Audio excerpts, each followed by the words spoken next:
1 square mile to 16.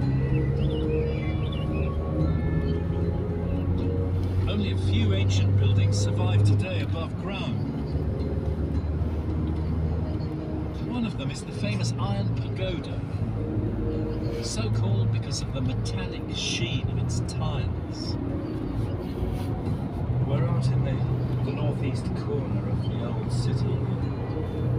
The Iron Pagoda is on a bit of raised ground in this corner.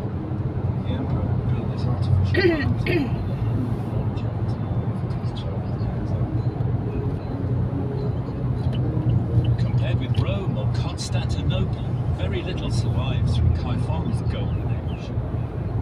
And you can see why when you look below the ground.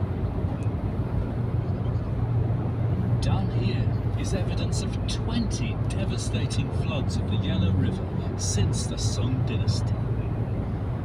This pit is a metaphor for the story of the city. It's called Kaifeng the City of Memory, China's capital of memory. And in this pit underneath the West Gate you can see why. That is the Qing dynasty city wall, the 18th and 19th century Qing dynasty city wall. And this smaller brickwork here, the Ming dynasty wall, the Tudor period, part of it carries on down. And the Song dynasty city wall, maybe 20 feet below the floor level here. It's an amazing thought, isn't it? And the reason why? That huge deposit of Yellow River mud, which is only a few miles from the city. These floods have been incredibly destructive all the way through Chinese history, sweeping through the whole city, destroying almost everything, even in recent times. 1842, for example. No wonder then that the city has been memorialized, if you like, not in stone, not in great buildings, but in words and in paintings.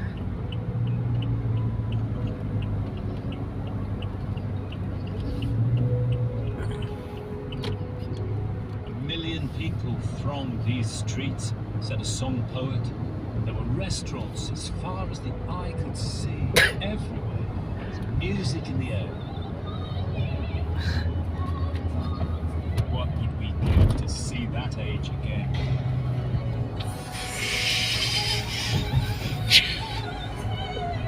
嘴巴这样抽了你，有喝水吗？有没有喝水？耳机放下来。有喝水吗？有。怎么嘴巴这样香？咦，都臭。This is one of the most fabulous that exist in the world.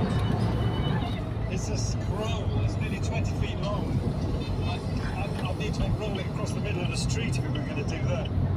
It's simply a depiction of the city as it was just before 1127 by a court painter, and it's the life of the ordinary people. There is nothing like this in the whole of history. It gives you these streets, the alleyways, the hutongs, the shops, the taverns and restaurants, all of the real places. Mr. Wang's house, the spice shop, Shen Yang's licensed tavern, Physician Zhao's residence, the sugarcane shop, Dr. Yang's clinic. An amazing image of the sheer vitality of Song Dynasty China. 400 years before the European Renaissance, with its commitment to human values, was a city dedicated to the prosperity and well-being of its people. A city for the many, not just the few. Not the kings or warriors or the church, but the lives of ordinary people. Race system. It's an image of themselves the Chinese have loved ever since. So much so that they couldn't resist bringing it back to life. A journey back into a golden age. As one citizen recalled, there was such happy times. So many people and an abundance of things in the shops. The wonderful festivals. So many sights for the eye to enjoy.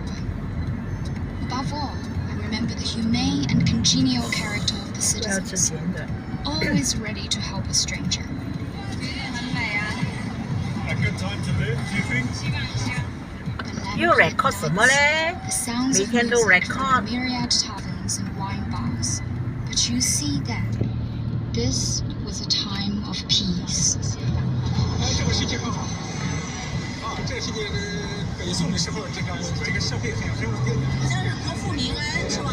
就会带着笑容、欣欣向荣的这样的。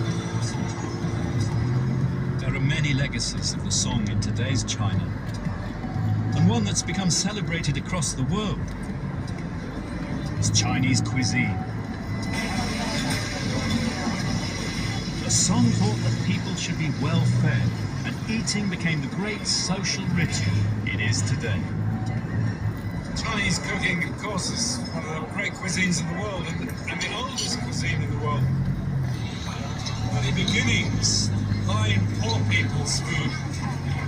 Here they fed both the posh and the working man. People have had to get used to making the best out of whatever food source they could lay their hands on, and to make it palatable. But by the time of the Song Dynasty, it's, well, the first great restaurant culture of the world. The Chinese people by then are the best fed people in the world, probably the best fed that had ever been in history. And there's wonderful accounts of the restaurant culture of the time. 70 great restaurants here in Kaifeng. The waiters rushing from table to table, taking the orders, and rushing back from the hatch with 3 dishes of food down one arm and 20 bowls down the other, never making a mistake, says one contemporary. And that restaurant culture brings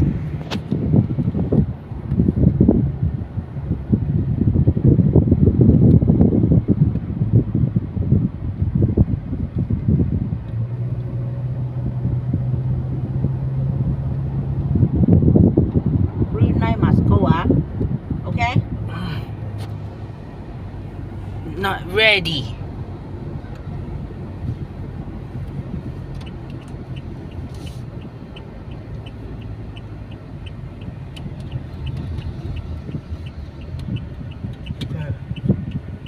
Five, 4, 3, 2, 1. Okay, go.